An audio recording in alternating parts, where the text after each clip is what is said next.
মহান আল্লাহ পাক রব্বুল আলামিন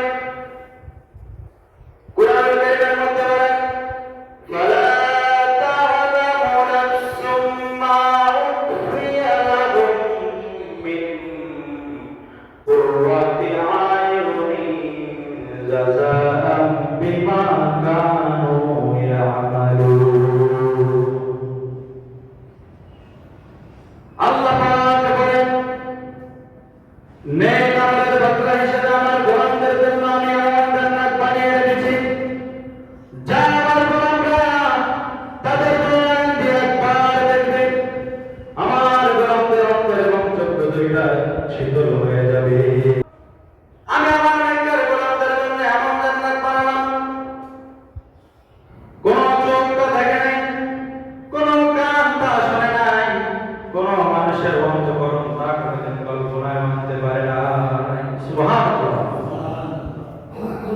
আল্লাহ হাবিব সাল্লাল্লাহু আলাইহি ওয়াসাল্লাম বলেন, জান্নাতের কোন নারী যদি পৃথিবীর দিকে উঠে গিয়ে তাকায়, তাহলে পৃথিবীর সমস্ত পৃথিবী আসমান থেকে জমিন পর্যন্ত গোটা পৃথিবীটা নূরের আলোতে আলোকিত হয়ে যাবে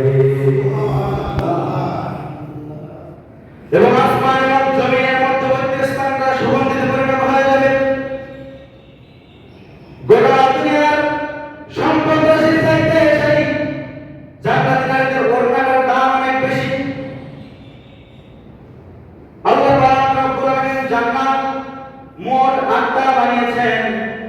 ১ নম্বর হলো জান্নাতুল ফেরদাউস, ২ নম্বর হলো জান্নাতুল নাঈম, ৩ নম্বর হলো জান্নাতুল মাওয়া, ৪ নম্বর হলো জান্নাতুল আদম, ৫ নম্বর হলো দারুস সালাম, ৬ নম্বর দারুল খুলদ, ৭ নম্বর হলো দারুল মাকাম, আর ৮ নম্বর হলো দারুল কারাম। এই সমস্ত জান্নাতগুলোর মধ্যে সবচাইতে উত্তম জান্নাত যেটা, সেটা হলো জান্নাতুল ফেরদাউস। আল্লাহ হাবিব সাল্লাল্লাহু আলাইহি ওয়াসাল্লাম থেকে বলেন, ফাইযা সাআলতুমুল্লাহ ফাসআলুল ফিরদাউস, তোমরা যখন আল্লাহ পাকের দরবারে জান্নাত প্রার্থনা করবা, তখন তোমরা জান্নাতুল ফিরদাউস প্রার্থনা করবা। কেন আল্লাহ পাক রব্বুল আলামিন সর্বশ্রেষ্ঠ জান্নাত বানিয়েছেন জান্নাতুল ফিরদাউসকে। হাজিরিন কিরাম, মুসলিম শরীফের মধ্যে একটা হাদিস এসেছে, হযরত সুহাইব রাদিয়াল্লাহু তাআলা আনহু বর্ণিত, রাসূল পাক সাল্লাল্লাহু আলাইহি ওয়াসাল্লাম বলেছেন, জান্নাতবাসী এবং জান্নাতের দিকে যখন প্রবেশ করবে, আল্লাহ পাক রব্বুল আলামিন তখন জিজ্ঞেস করবে, হে জান্নাতবাসীগণ, তোমরা আর কি চাও? এই জান্নাত নামক নিয়ামত যে তোমাদেরকে দিয়েছি, তোমরা আর কি চাও?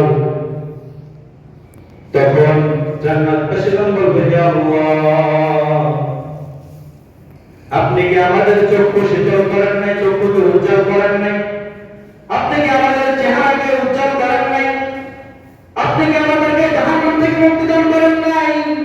আপনি কি আমাদেরকে জান্নাত দান করেন নাই? এই বলার সাথে সাথে আল্লাহ পাক রব্বুল আলামিনের মাঝে এবং জান্নাতবাসীদের মাঝ থেকে একটি পর্দা আল্লাহ রব্বুল আলামিন সাজায় সাথে উঠিয়ে দেবেন, আর উঠাই আল্লাহ পাকের দিদার দিয়ে ওই জান্নাতবাসীকে ধন্য করে দেবে। আল্লাহ পাক বলেন, আফাহাসিবতুম আন্নামা খালাকনাকুম আবাসাও ওয়া আন্নাকুম ইলাইনা লা তুরজাউন। এই পৃথিবীতে আমাদেরকে পাঠানোর উদ্দেশ্য আছে, আর আমরা সবাই তার কাছে প্রত্যাবর্তন করব। আল্লাহ পাক রব্বুল আলামিন আমাদেরকে পাঠিয়েছেন, আবার তার কাছে ফিরে যেতে হবে। এজন্য কবি বলেছে, জান্নাতুল জব সে ইয়া রব क्या करो আর जो हम मैं तुझे देखा करो। ইয়া আল্লাহ, আমি জান্নাত চাই না, আমি জাহান্নাম চাই না, আমি আল্লাহর দিদার চাই। মাল্লাহুল মাওলা ফালাহুল কুল, আল্লাহ যদি আমার হয়ে যায়, জান্নাত জান্নাত গোটা দুনিয়া সব কিছু আমার হয়ে যাবে। এজন্য কবি বলেছেন, জান্নাতুল জব সে ইয়া রব क्या करो আর जो है मैं तुझे देखा करो।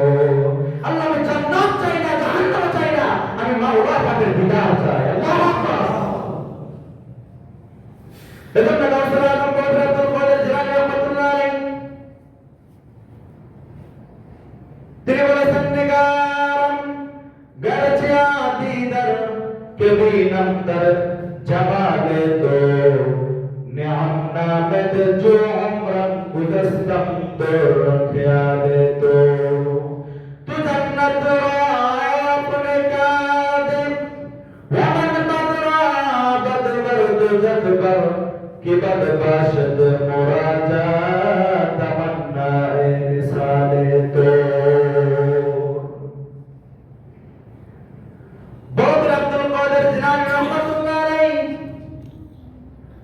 তিনি বলেন হে রব্বে কারীম সারা জীবন আমি অপেক্ষা করেছি আপনার দিদার নসিব হয় নাই শেষ বয়সে এসে আব্দুল কাদের জিলানী রাহমাতুল্লাহ আলাইহি তিনি একটি গুহার মধ্যে চলে গেলেন গিয়ে বলতেছেন আল্লাহ আমি আব্দুল কাদের আমার গোটা জীবনে আমি আপনার দিদার নসিব পাই নাই এখন শেষ বয়সে এসে আমার জীবনটা এই গুহার মধ্যে কাটিয়ে দেব যদি তারপর আপনার দিদার নসিব না হয় তাহলে কাল কিয়ামতের ময়দানে আপনার সমস্ত উম্মতকে আপনি জান্নাত দিয়ে দেবেন হিসাব নিকাশের পরে আর আমি আব্দুল কাদের জিলানীকে একবার জাহান্নামে দিবেন তারপর আমার কোনো দুঃখ নাই আমার কোনো কষ্ট নাই তবে আমার একটা আবদার রয়েছে আবদারটা হলো আমি আব্দুল কাদের জিলানী যখন জাহান্নামের মধ্যে থাকব আপনি গিয়ে জাহান্নামের মধ্যে গিয়ে আপনার কুদরতি হাতটা আমার মাথায় রেখে বলবেন আব্দুল কাদের তুমি কেমন আছো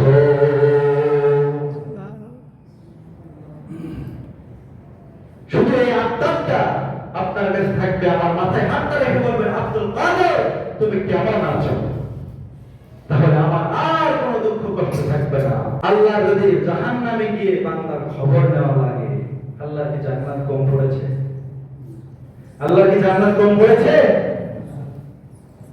একটা জান্নাত এই দুনিয়ার 10টা দুনিয়ার সমান একটা জান্নাত সবচেয়ে ছোট জান্নাত এটা সবচাইতে আল্লাহর যে ছোট জান্নাতটা এই জান্নাতটা হলো 10টা দুনিয়ার সমান আল্লাহু আকবার আল্লাহ অতি দয়াশীল আল্লাহ জীবন আব্দুল কাদের জিলানীকে জাহান্নামে দিবে না আল্লাহ পৃথিবীর সমস্ত মুসলমানকে সমস্ত মুমিনকে জান্নাত দিবেন কিন্তু যারা দুনিয়ায় ভালো কাজ করেছে তারা একটু আগে যাবে আর যারা দুনিয়ায় বদ কাজ পাপাচারে লিপ্ত ছিল তারা একটু পরে একটু আল্লাহ জ্বালিয়ে পুড়িয়ে জাহান্নামে দিয়ে জ্বালিয়ে পুড়িয়ে তারপরে তাকে জান্নাত দিবে সর্বশেষ আল্লাহ পাক তাকে জান্নাত দিবে তাকে আল্লাহ পাক রব্বুল আলামিন জাহান্নামের ভিতরে পোড়াতে পোড়াতে ছাই বানিয়ে ফেলবেন তারপর জিবরাইল আমিনকে হুকুম করবেন যাও জিবরাইল গিয়ে দেখো জাহান্নামের মধ্যে আর কোন মুমিন বান্দা আছে কিনা হালকা সামান্য ছিটা ছাটা ঈমান তার মধ্যে ছিল কিনা এমন কোন বান্দা জাহান্নামের মধ্যে আছে কিনা তখন জিবরাইল আমিন গিয়ে দেখবেন খুঁজে খুঁজে কাউকে পাবেন না অনেকক্ষণ খোঁজার পরে একজন ব্যক্তিকে পাবেন তাকে নিয়ে আল্লাহর দরবারে হাজির করবেন আল্লাহ পাক বলবেন যাও অনেক কষ্ট করেছে অনেক মার খেয়েছে এখন যাও তাকে জান্নাতের দিকে রেখে আসো তখন আল্লাহ রাব্বুল আলামিনের হুকুমে জিবরাইল তাকে জান্নাতের দরজার দিকে রেখে আসবে জান্নাতের দরজাতে ঢুকেই যখন হুর দেখবে তখন ওই হুরদের দিকে তাকিয়ে থাকবে 40 বছর একটা পলকও ফেলবে না এক নাগারে 40 বছরের হুরের দিকে তাকিয়ে থাকবে একটা পলক পড়বে না তাহলে জান্নাতে কি নিয়ামত আল্লাহ রেখেছেন হাজরিন রাসূল পাক সাল্লাল্লাহু আলাইহি সাল্লাম তো উম্মতকে না নিয়ে জান্নাতে ঢুকতে চাইবে না তখন আল্লাহ বলবে ইয়া রাসূলুল্লাহ ইয়া হাবিবাল্লাহ আপনি যদি জান্নাতে না যান তাহলে এই জান্নাত উদ্বোধন হবে কিভাবে আপনি জান্নাতে না গেলে জান্নাত উদ্বোধন হবে কিভাবে আল্লাহ বলবেন আমার উম্মতকে রেখে আমি কিভাবে যাব জান্নাতে আল্লাহ পাক বলেন আমি তো আহকামুল হাকিমে নিজেকে বলেছি, আহকামুল হাকিমে নিজেকে লকব দিয়েছি। বিচার না করলে তো হয় না, একটু বিচার তো করতেই হয়। পরে না দিব জান্নাত, পরে তো দিব সবাইকে, একটু বিচার তো করতে হয়। আমি তো আহকামুল হাকিমে, একটু বিচার তো করতে হয়।